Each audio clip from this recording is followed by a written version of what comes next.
अस्सलाम वालेकुम दोस्तों, आपकी जेब में मौजूद करेंसी नोट पर लिखी एक स्टेटमेंट आम लिहाजा को मुतालबे पर अदा किया जाएगा। इसका क्या मतलब है? तो आइए जानते हैं आज की इस वीडियो में।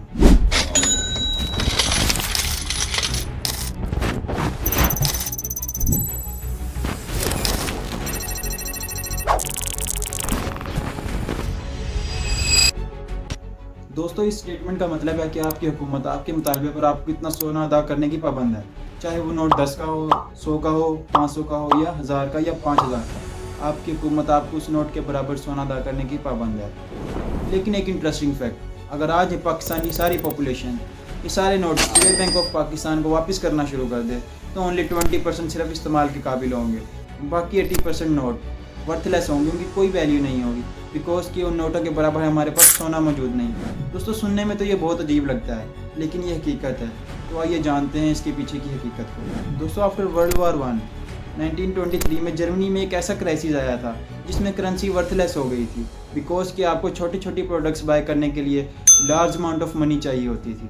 लोग करेंसी को फ्यूल के तौर पर इस्तेमाल करते थे, बिकॉज के फ्यूल की कीमत करेंसी से बहुत बढ़ चुकी थी और करेंसी की वैल्यू डाउन हो चुकी थी। दोस्तों, पिछले 100 सालों में पेपर करेंसी की वैल्यू बहुत गिर चुकी है। इस सब की मेन वजह इन्फ्लेशन है।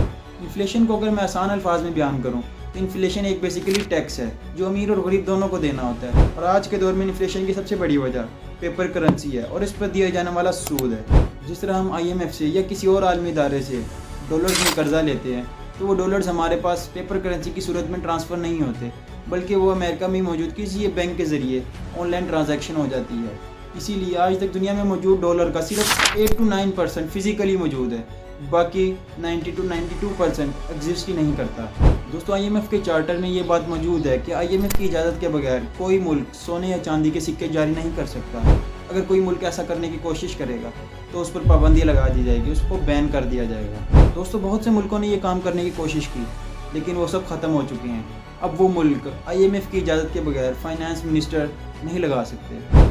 इसलिए IMF कर्जा देते वक्त सबसे पहली शर्त प्राइवेटाइजेशन रखता है और उसके बाद कर्जा देता है। इसीलिए इतने रूल्स और कंडीशंस की वजह से ऑयल एक्सपोर्ट करने वाले कंट्रीज़, चाहे वो सऊदी अरेबिया हो, ईरान हो या दूसरी अरब कंट्रीज़, वो इस बात के पाबंद है कि वो ऑयल डॉलर्स में एक्सपोर्ट करेंगे, ना कि ख़रीदने वाले की करेंसी में एक्सपोर्ट करेंगे।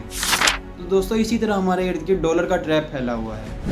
उम्मीद है दोस्तों वीडियो पसंद आई होगी। अगर आपका इस टॉपिक से रिलेटेड कोई भी क्वेश्चन है, do let me know in the comment section. मिलते हैं नेक्स्ट वीडियो में, तब तक के लिए खुदा हाफिज़।